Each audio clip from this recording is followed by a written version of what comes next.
Today is April 4th. It's one day before Easter. And last time I said that I missed doing recap videos, so I'm very happy that this is continuing to happen. My March was quite interesting, I would say. I'm gonna put all the goals that I have said that I wanna get done in my previous video in 3, 2, 1. So, goals for March. I would like to make at least one shirt for wearing in my day. I actually have it sketched. So, here's how it looks like. It currently doesn't exist. So, we'll see if that kind of happens. You can notice what I'm wearing right now. So I actually completed a shirt which looks kind of similar to what I sketched on a piece of paper, and it's so fun because it was so fun for me to see that, because at that point this shirt didn't exist. But that's not all. I sewed more things. So I made this one and 2 additional shirts. So this one is basically the same as the pink one, but just without the different fabric of sleeves. And it's also very tight fitting. I think it fits me quite well. And yeah, I made this beautiful shirt, but that's not it. Because I was so inspired by how this one turned out. And I actually have a video of when I was in Berlin. I went to a designer store and I saw this beautiful shirt. I tried it on and I was like, wow, this is amazing. It was 150 euros. And I was like, one day I'm gonna acquire this shirt somehow. I didn't have, well, I had money to buy it, but it was definitely not my priority. I just moved to a new city, so it wasn't my priority to buy designer clothing. So I said, one day I'm gonna sew something similar to this. And because I was so inspired by this design, I made something similar. So it actually has a slit in the hands and it's still not complete. I still need to finish and add a cuffling, but it's also going to be the sleeves are going to be even more flowy than this one. Basically, the sleeves are going to be opening and it's going to be flowy, as you have seen in the video. The detail work on this is amazing. Like, look how fun the sleeves are. So it opens here. It's very fun. I cannot believe that I didn't have this shirt like a month ago, and now it's kind of happening that I'm just making my own clothing, so that's great. So we have 3 items for day wear that I have created, which is very fun. And I would say still do one completely new thing that's not connected to horseback riding. So I'm being spontaneous. Another thing that I said that I want to do is one completely new thing, and it can be very spontaneous and random. And I was thinking, well, I didn't really do that. But then I remembered at the end of the month, I just saw this concert, and this never happened to me, but I just bought a ticket. I just bought this concert ticket and I went to a K-pop tribute concert, and there was 60% children of the age of 10 onwards on that concert, but it was amazing. So I think March was very good. It's fun that I kind of don't really write down these goals somewhere, but they end up happening anyway. I might change that. For April, I feel like my perspective will shift a little bit in terms of looking into the future. And everything changed once I saw this video from one of the spiritual teachers that I follow. I follow him from 2018 probably. He talks about what is currently happening in the world and how currently we're going through a chaos stage and we're gonna exit on a new way of living, a new creation of beingness after all the chaos happens. I'm gonna link that video, but basically what he says is that for the times that are coming, on the outside, it's gonna become quite more challenging, and you might even say worse. And what we can do is have compassion, but witnessing it and not being dragged into the negativity. So he was telling us how we can protect ourselves in these times. And 3 things that he said of how we can prepare is basically financially, health-wise, and spiritually.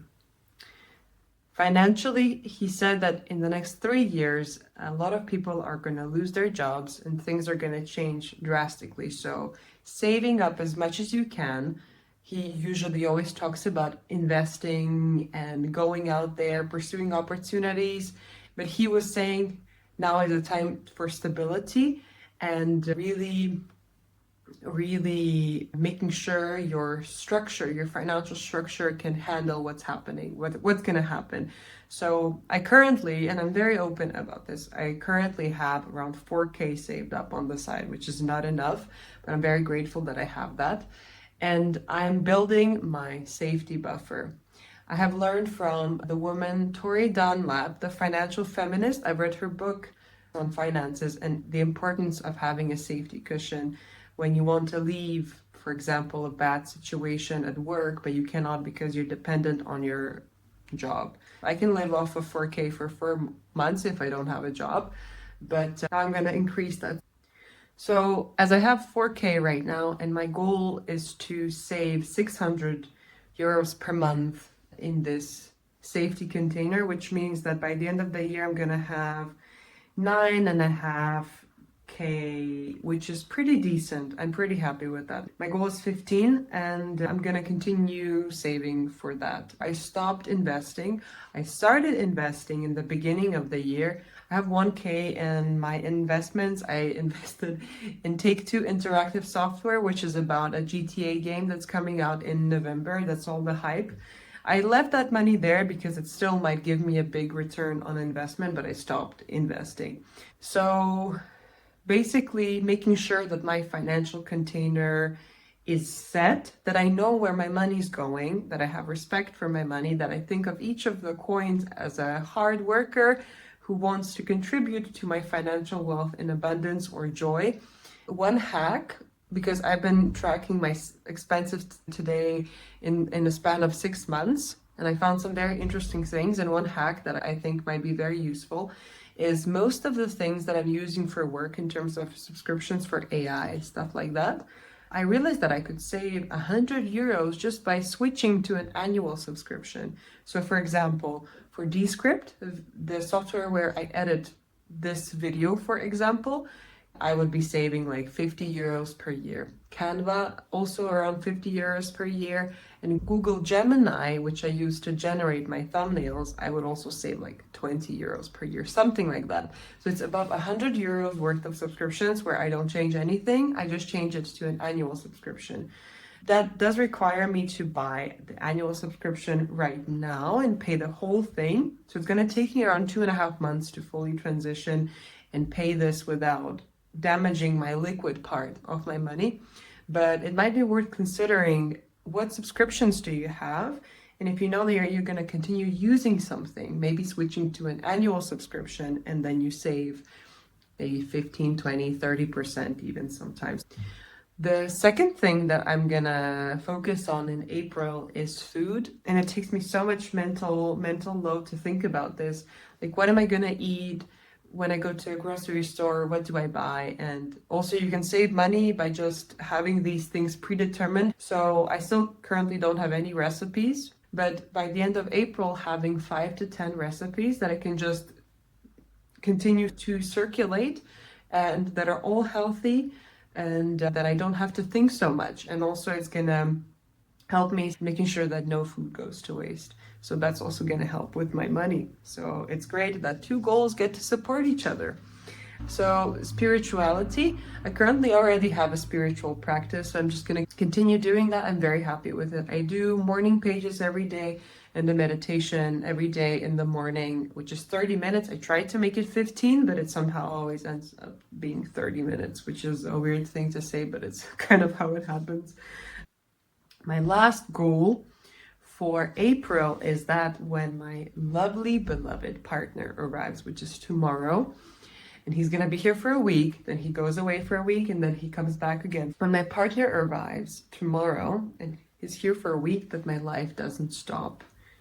That sounds like a very drastic thing, but my coach told me that it feels like for her that I have two parallel lives. I have a life here in my hometown and I have a life in a house where I live with him, which is outside of the city. So in that time, I'm not as social because logistically it can be a little bit challenging to see my friends, but my life doesn't stop. My life is still here, even though I live 30 minutes away, and it's not sustainable if I kind of put my life on pause just to be over there. And it's completely on me because my partner is not hindering me in any way. He's very supportive. So it's completely on me to take charge of this and stop constricting myself. And how does this look like? When I'm asked to do co-working or asked to see my friends, if there isn't like anything that's overlapping, that I actually say yes. So that would be like a measurement of success, and that I know that I kind of have succeeded in this goal. If I'm asked for co-working and my body says yes, that I actually go and do it if it's not overlapping with something. These are my April goals. So taking care of finances, which I have already done, which is so incredible. Taking care of my health in terms of my recipes and having consistent food choices, and not stopping my life when my partner comes here. So that is what I'm going to be doing in April. I highly encourage you to watch the video that I spoke about, this one. You can actually skip the first 15 minutes because the constructive things come at the end, the last 15 minutes of what you focus on.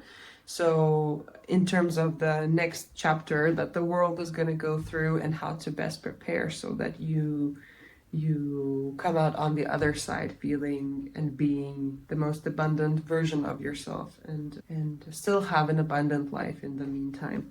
So I took this very seriously, and something that's a side note that isn't really a goal because I'm already doing it is I'm learning constantly how to be better at my work and using AI in my work. I am subscribed to this man. He's called Ruben Hassid. He has a newsletter, How to AI, and is mostly focused on how to use AI on a day-to-day basis. And I highly encourage you to subscribe and follow his newsletter. I feel like there are so many AI coaches out there, but he is the filter of the AI noise. I trust him. So far, his advice has really helped me in my work so much and improved my work quality so much. A little secret that I haven't shared with probably anybody else but my partner, but I'm also gonna say it here because I feel like now I've passed that. I was very scared that I was gonna lose my job with my client because I felt like I was replaceable. Because I felt my client could do a better work with AI than what I could provide. And it changed within a month of me subscribing to this guy, because I feel like now, with my designing, with my way of thinking about content, with my way of thinking about how to present something, and using AI to my advantage, I stopped being a content creator and I started becoming a content director. And now I don't feel replaceable anymore because this level of quality of my expertise plus AI being able to produce such high output for me is not something that everybody can replace. And I stopped feeling replaceable and I stopped fearing for my job. So as you can see from my example, fear is actually very good, because fear pushed me to learn more, become more valuable, and stop being afraid of losing my job. So I continue to level up my skills all the time. And this guy literally probably saved me from losing potentially my job or having an uncomfortable conversation. Yeah, highly recommend. I feel like I said so many things, but thank you so much for watching, and let me know if you want me to cover something specifically on the way that I'm doing certain things. I'm gonna link all of these things so you can find them, and if you have any questions, let me know. I'm very open to just teaching people and showing people what I'm doing. So feel free to ask me anything and I'm gonna help you out. No worries. So thank you so much for watching, and I will see you in the next one. Bye bye.